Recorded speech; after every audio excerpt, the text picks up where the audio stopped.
विट्ठल विट्ठल हरि का नाम, पंढरपुर है प्रेम का धाम। पुंडलिक की भक्ति महान, माउली के चरणों में प्राण। हर किसी की जिंदगी में एक ऐसा पल आता है जब मन ठहराव चाहता है, एक ऐसी शांति जिसकी कोई आवाज नहीं होती। हरे कृष्णा। जब मनुष्य जीवन की दौड़ में थकता है तो उसे विश्राम की जरूरत होती है। जैसे सूरज दिन भर की यात्रा के बाद धीरे धीरे पश्चिम की गोद में सो जाता है, वैसे ही आत्मा भी संसार की उलझनों में फंसकर थक जाती है और फिर वो उस परम शांति को ढूंढती है जो सिर्फ ईश्वर के स्मरण में मिलती है। यही शांति हमें मिलती है एकादशी के व्रत में। यह कोई सामान्य दिन नहीं होता, यह आत्मा के लिए विश्राम का दिन होता है। विश्राम, लेकिन केवल बाहरी नहीं, आंतरिक भी।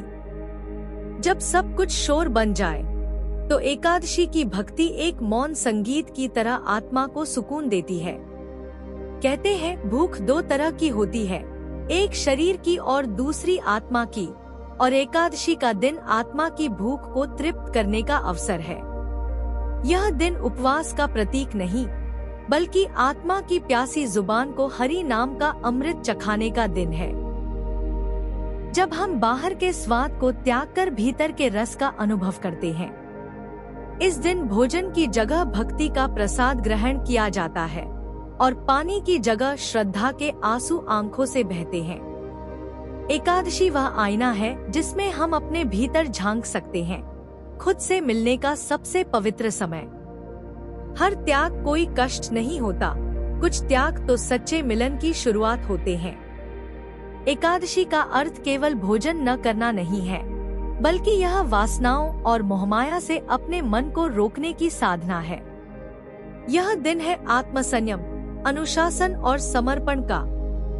यह वो दिन है जब हम अपने भीतर की चंचलता को रोककर उसे प्रभु चरणों में समर्पित करते हैं। इस दिन हर सांस प्रभु के नाम से भर जाती है और हर क्षण पूजा बन जाता है। सच्चा व्रत वही है जो शरीर को नहीं, मन को भी साफ करे। अब जरा ठहरिए, क्योंकि आज हम बात कर रहे हैं एक ऐसी दिव्य एकादशी की जो सृष्टि के सबसे महान घटनाक्रम से जुड़ी है, शयन एकादशी। यह दिन केवल उपवास का नहीं, बल्कि उस पावन क्षण की स्मृति है जब स्वयं भगवान विष्णु 4 महीनों के लिए शेष शय्या पर योग निद्रा में लीन हो जाते हैं। यह समय होता है ब्रह्मांड की सांसों का ठहर जाना और ईश्वर की विश्रांति की रक्षा भक्तों द्वारा जागरण से होती है। जैसे कोई राजा अपनी आंखें बंद कर अपना राज्य अपने भरोसेमंद मंत्रियों को सौंप देता है, वैसे ही भगवान अपनी आंखें मूंद कर अपने भक्तों को ब्रह्मांड का भार सौंपते हैं। जब श्रीहरि योग निद्रा में लीन होते हैं, तब उनके जागरण का भार हम पर होता है। हमारी भक्ति ही उनकी रक्षा बनती है। यही वह समय होता है जब चातुर्मास का आरंभ होता है। 4 महीने का यह विशेष काल व्रत, सेवा, ध्यान और जप से जीवन को सजाने का अवसर देता है। इन महीनों में विवाह, गृह प्रवेश और अन्य मांगलिक कार्यों से परहेज किया जाता है, क्योंकि यह समय स्वयं ईश्वर की विश्रांति का होता है। और जो भक्त इस काल में भक्ति करते हैं, उनकी सेवा स्वयं नारायण स्वीकार करते हैं। इस दिव्य एकादशी से जुड़ी एक अद्भुत कथा है जो धर्म और भक्ति की सच्ची परीक्षा को दर्शाती है। बहुत प्राचीन समय की बात है, जब राजा मांधाता सूर्यवंश के प्रतापी सम्राट हुआ करते थे। उनका राज्य धर्म, समृद्धि और शांति का प्रतीक था। प्रजा सुखी थी, धरती हरी भरी थी और जीवन में संतुलन था। लेकिन नियति का नियम है कि समय कभी स्थिर नहीं रहता। एक दिन वर्षा रुक गई, धरती सूखने लगी, अन्न दुर्लभ हो गया और प्रजा व्याकुल हो उठी। जब प्रकृति रूठ जाए तो राजा का हृदय सबसे पहले कांपता है। राजा मांधाता अपने प्रजाजनों के कष्ट से व्यथित हो उठे, पर उन्हें समाधान नहीं मिला। उन्होंने विद्वानों से सलाह ली, पुरोहितों से मंत्रणा की, लेकिन कोई उपाय काम नहीं आया। तब किसी ने उन्हें बताया कि गर्भगिरी पर्वत पर एक तेजस्वी तपस्वी महर्षि अंगिरा तपस्यारत हैं। वहीं से समाधान मिल सकता है। राजा तुरंत ही पर्वत की ओर निकल पड़े, थके हुए पर उम्मीद से भरे। जहाँ मनुष्य की बुद्धि थम जाती है, वहाँ ऋषियों की दृष्टि मार्ग दिखाती है। राजा मांधाता ने हाथ जोड़कर महर्षि से प्रार्थना की, गुरुदेव, मेरी प्रजा संकट में है, कृपया कोई उपाय बताइए। महर्षि अंगीरा ने गहन ध्यान के बाद कहा, हे राजन, यह अकाल सिर्फ प्रकृति की क्रूरता नहीं है, बल्कि यह एक चेतावनी है। आपके राज्य में कोई अधर्मी तप कर रहा है, जिसकी साधना पवित्र नहीं बल्कि अभिमान से भरी है। उसकी ऊर्जा प्रकृति को विषाक्त कर रही है। जब भक्ति अहंकार में बदल जाए तो उसका फल विनाश होता है। महर्षि ने बताया कि केवल एक उपाय है, शयन एकादशी का विधिपूर्वक व्रत। यदि आप यह व्रत करेंगे, उन्होंने कहा, तो आपकी आत्मा शुद्ध होगी और आपके राज्य में संतुलन लौट आएगा। यह व्रत केवल शरीर को नहीं, पूरे राज्य को संवार सकता है। राजा मांधाता ने श्रद्धा से सिर झुका दिया और संकल्प लिया। सच्चे राजा वही होते हैं जो समाधान के लिए झुकने में संकोच नहीं करते। राजा मांधाता ने विधिपूर्वक व्रत रखा, दिन भर उपवास किया, रात्रि में हरिनाम संकीर्तन किया, दीप प्रज्वलित कर भगवान की आरती की और द्वादशी के दिन सूर्य की पहली किरण के साथ वर्षा की बूंदें गिरने लगी।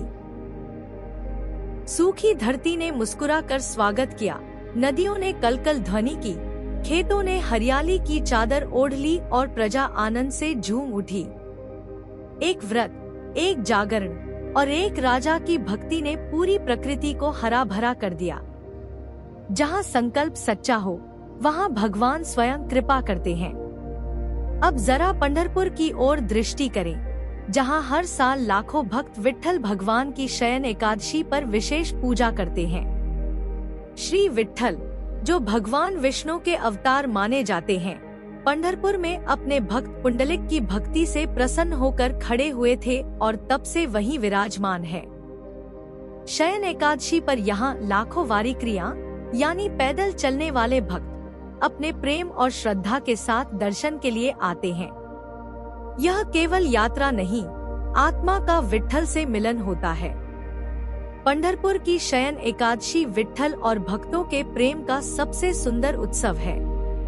यह दिन महाराष्ट्र और समस्त भारत के लिए विशेष होता है, जहां भजन, कीर्तन और नाम जप से आकाश गूंज उठता है। कहा जाता है कि इस दिन विट्ठल स्वयं अपने भक्तों की थकान अपने चरणों में समेट लेते हैं। पंढरपुर की यात्रा एकादशी के दिन केवल तीर्थ नहीं, एक जीवंत अनुभव बन जाती है। जहाँ भक्ति हो, वहाँ विट्ठल स्वयं चलकर आते हैं। शयन एकादशी हमें सिखाती है कि जब ईश्वर विश्राम में हो, तब हमारी भक्ति ही उनकी रक्षा करती है। जब सृष्टि की डोर ढीली पड़ जाए, तब भक्त की साधना उसे थाम लेती है। यह दिन शरीर से उपवास का है, परंतु मन से जागरण का, एक ऐसा समर्पण जो ईश्वर की निद्रा को भी पवित्र बना देता है। यह वह संवाद है जहाँ शब्द नहीं, सिर्फ भाव बोलते हैं।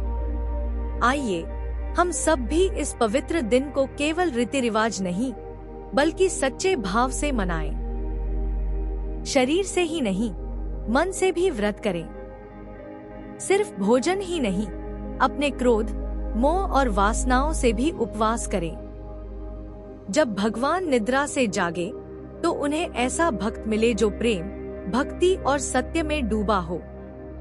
यही है शयन एकादशी का सच्चा संदेश और यही है हमारे जीवन की असली जागृति।